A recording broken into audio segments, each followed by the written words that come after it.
Thank you. And when we are talking about 80s, we have to start with desires of socialist regime. And this speech by Nikita Khrushchev in 1961, when he announced that Soviet Union in the 80s will possess basic features of communism, means equal society. For sure, it means not only Soviet Union, means entire the socialist Eastern Bloc. Unfortunately, this never happened, and the reality of socialist Eastern Europe was slightly different and could be described through public buildings. I'm going to split those public buildings into three different branches. First is represented by high-profile buildings to promote socialist regime and its successes. On contrary, there were, let's say, ordinary utilitarian buildings for everyday life and for ordinary citizens to serve everyday needs, and usually the subject of prefabrication, standardization. And for me, the most interesting branch is in the middle, ambitious experimental buildings of moderate size, usually on prominent plots. I'm going to start with high-profile buildings and international hotels designed for foreign guests from all over the world, because the Iron Curtain was closed just for our citizens. And those hotels should serve as a promotion of socialist regime and its successes and quality of services was extremely high and comparable with Western Europe and international standards. And for example, this hotel Praha on the left side was originally designed for prominent political functionaries from all over Eastern Bloc. And you can imagine this standard was even higher, extremely high. And of course, it was closed for public and secret interiors until the end of the regime. And in fact, this building was recently was bought by the richest man in Czech Republic and demolished, and now the lot is just a garden to his will. Similar role was played by, you can say, carefully selected and restored historic sites, especially spas and some special sites in the center of Prague, like Coronation Road, just to promote successes of socialist regime. And of course, during 80s, politicians knew that our economy is not such a huge success. They announced a few years ago. So they decided to focus only on selected building types which could promote the regime, and especially sports facilities for international events, because they could promote the regime and successes abroad, and also for domestic one, because during late socialism, in this, you can say, boring socialist everyday life, those sports events, important international sports events, were some bright moment in everyday life, and especially when related to popular sports like tennis, ice hockey, rowing, ski jumps, and so on. And those sports facilities for international events were of special importance and the perfect opportunity for architects to introduce experimental structures and to introduce some striking design compared to Western high-tech. Of course, with some limitations, you can see on the picture in the middle that those architects decided to nickname themselves as low-tech, because in Eastern Europe, it couldn't be high-tech, just low-tech. And often this is some kind of mix of different styles and different technologies. You can see steel structures, light steel structures like high-tech, painted in bright colors, but filled with ordinary brown wooden cladding. And this is a very typical feature of our post-war architecture, this mixing of styles and different quality of materials and structure. Of very special importance were buildings related to culture and national history, because they helped Communist Party to depict socialism as a natural outcome and some kind of culmination point of our history, and some kind of legitimacy for communist rule. And this is the reason why those important buildings, historic buildings, were carefully restored, and usually some new additions were added and new volumes, usually modern architecture, but at the same time contextual, because there always had to be a bridge between past and contemporary communist rule. And culture also helped to hide real purposes of these buildings. For example, on the left, these huge buildings should serve for international congresses of Communist Party, but it was named Palace of Culture. You can imagine communist congresses as culture. Of course, during the so-called normalization period after the occupation in 1968, it was very important to strengthen the power of Communist Party through headquarters of Communist Party. And these buildings were usually built in prominent plots as a result of massive demolitions.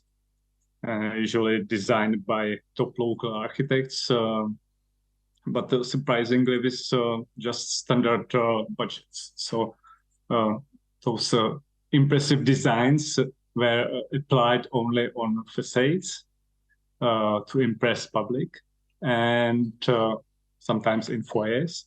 But the rest of these buildings is ordinary universal administrative building with some auditorium for political meetings. And should be said that those architects were ordinary employees of state design institutes. So they couldn't choose which building they will be involved, and what they will design. But some of them anticipated that communist rule will end soon, and those buildings should serve for different purposes. And this is why a lot of these headquarters now serve as universities, libraries, or some municipal offices. And you can imagine services for politically prominent figures and their families was even higher in quality, and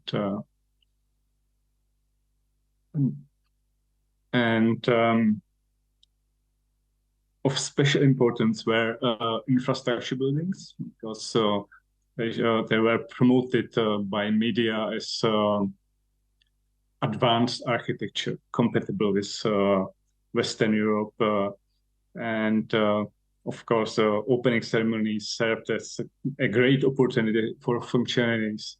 Those buildings were named after politicians, and should be said that those were the only buildings that actually served general public, even high-profile buildings. Those were high-profile buildings, prominent buildings. On contrary, everyday life for ordinary citizens was quite depressive during normalization, usually represented by housing estates with a huge pressure on quantity. It was based on economic plans and on numbers of flats to be built per year. So this is the reason why very often public buildings, for public buildings, there was no energy nor money. But at the same time, architects perceive the public buildings as the only opportunity to improve environment in housing estates. And fortunately, during 60s, research institutes and some building companies developed and tested prefabricated frames. So these frames should be completely universal and should be used for every public building in next 20 years.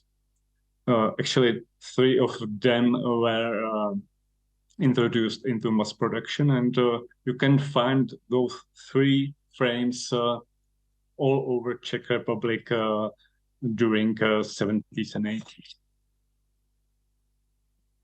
Of course, architects hated those prefabricated structures because of rigidity of the structure and because of, let's say, poor quality of architecture. But soon they have no opportunity to choose another structure, so they have to deal with it. And they tried to study manuals, looking for loopholes and looking for some possibilities to use those frames more creatively. And in fact, after soon they knew how to deal with them. For example, those 2 buildings are based on the same frame in a completely different context, so housing estate and historic square, box and pitched roof, but inside there's the same frame, the same ordinary prefabricated structure. All of these frames were of very poor quality of execution, so architects tried to cover them with some more creatively designed facade, and usually with some cladding, usually with some ceramic tiles. And percentage for art was very helpful for them, so they tried to collaborate with artists, like on the left side, or this architects in the middle decided to take advantage of very poor quality and different colors of those tiles and to make it more creative and restless and playful. And a lot of those architects decided to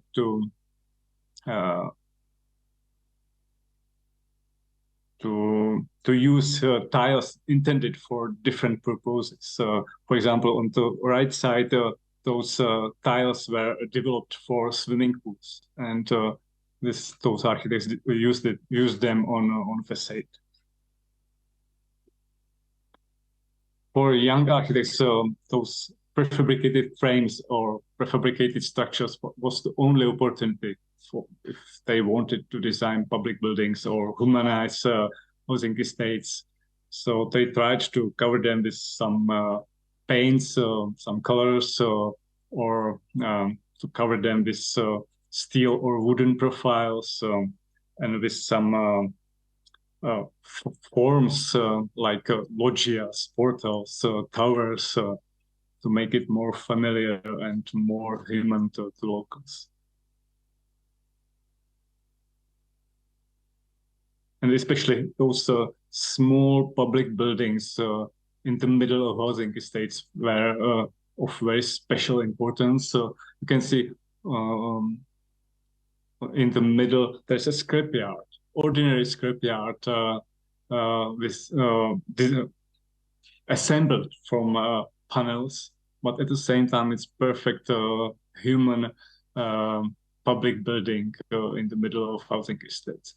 Usually those buildings were some kind of strange mix of prefabricated frames, panels, this mix of postmodernism, constructivism, high-tech, sometimes some rural architecture like on the right. So this is very typical blended architecture.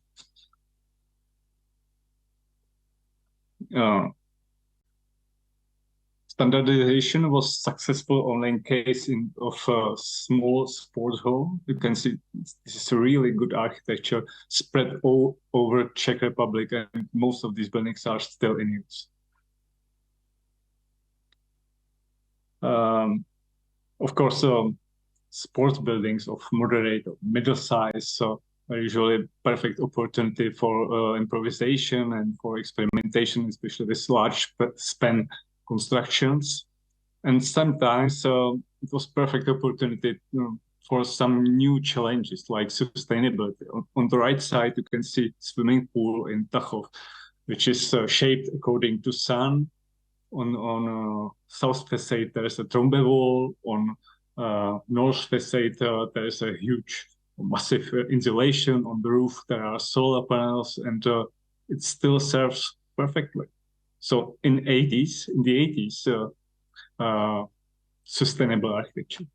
Again, some kind of strange mix of postmodernism, high-tech, of steel profiles, and ordinary brown wooden cladding.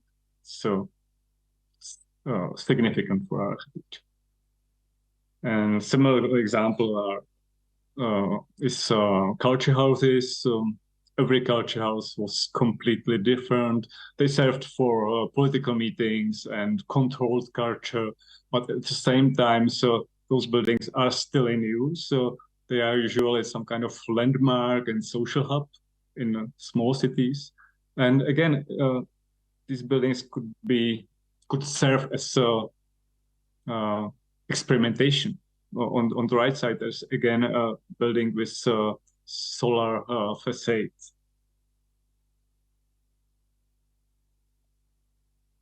We have some really beautiful, romantic, small public buildings, usually designed by young architects and usually built by them. Together with local volunteers during weekends and holidays, just to improve environment of villages or housing estates. And very often those buildings were designed together and built together with artists. So it sounds like a strange architecture of strange time in small country in the center of Europe. But you can imagine those ambitions put into architecture are similar in 19th century, in inter-era, in post-war architecture, in contemporary architecture all over Europe. There are always high-profile buildings, ordinary buildings, and something between, which is perfect for experimentation and new challenges.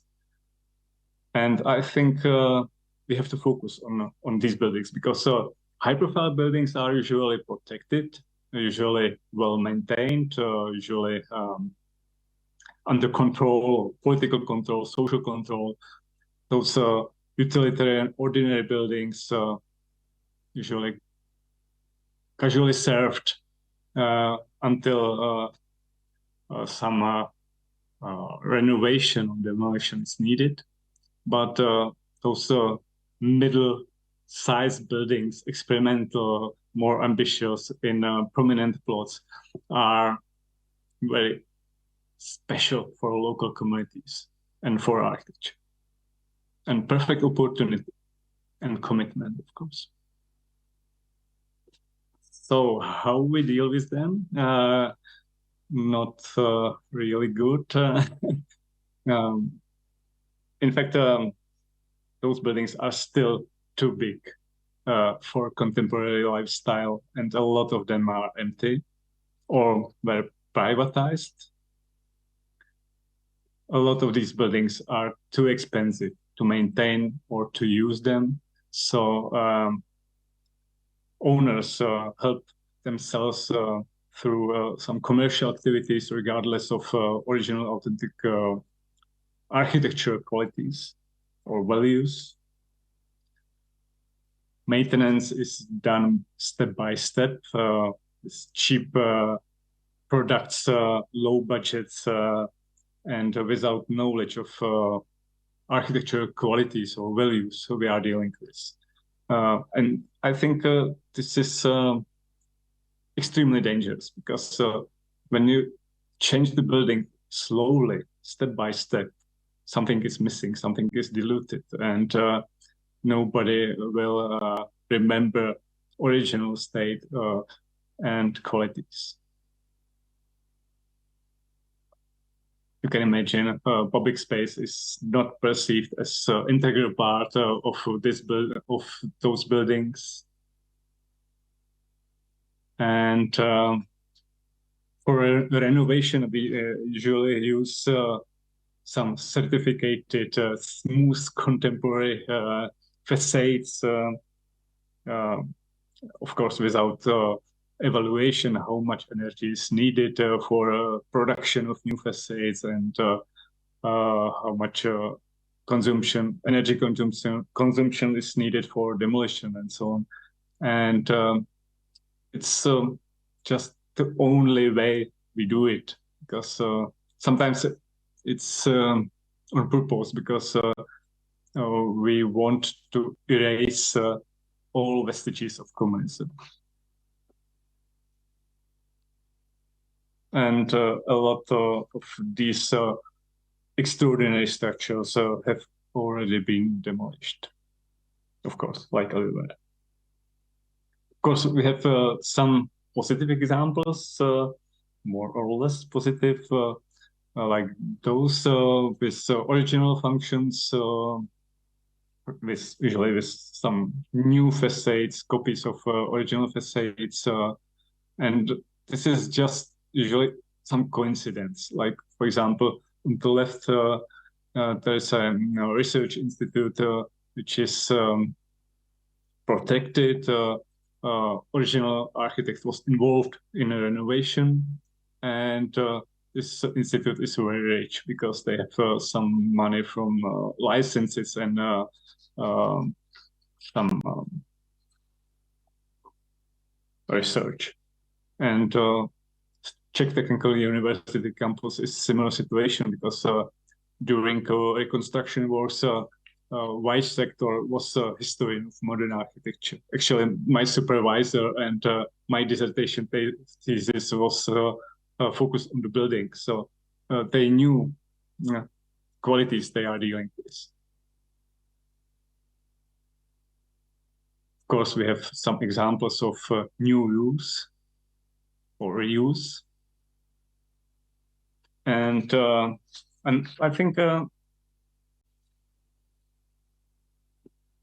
some buildings offer the opportunity not to change everything, because, like, for example, churches, markets, department stores, there is usually no need for insulation or for some new refurbishment. They could just serve, like this one, including all these vestiges of time and using, or like this one, metro station.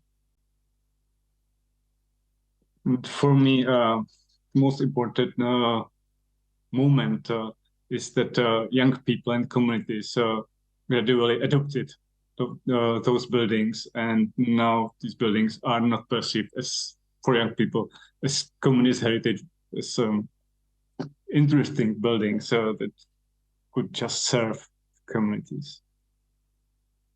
And this brings me to some numbers. So to conclude, in Czech Republic, we have 47,000 listed buildings, and just 76 are built in post-war era.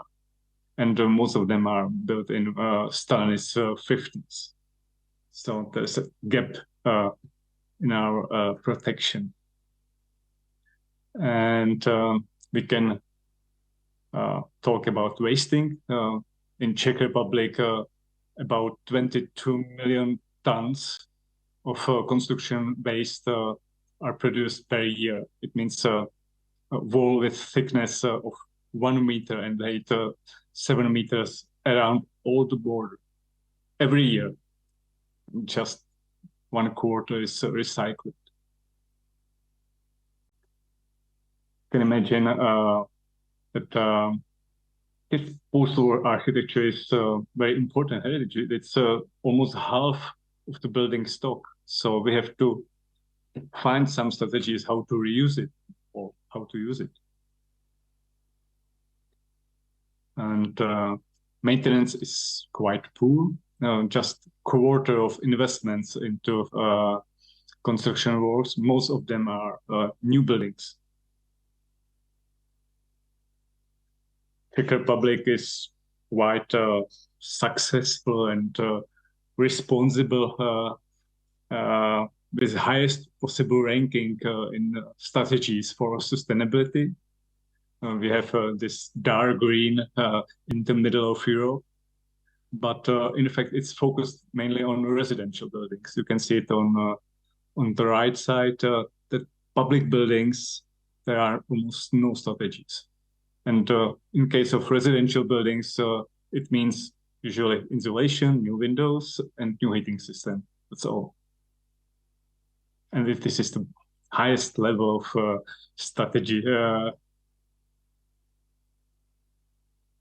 public contracts are usually focused on infrastructures like highways and water supplies. You can see this light green is culture and education, just a small part of public investment. And this brings me to quality of life in Europe. When you can see these figures and this data, in the long run, everything goes. This is why those public buildings are extremely important, because with highest possible level of quality of life, we need public buildings. To conclude, we have to focus on communities. We have to focus on long-term view, on systematic maintenance. We have to consider architectural value. We have to take a maximum benefit of existing elements. We have to reuse these buildings or sometimes just simply to use them. Thank you for attention.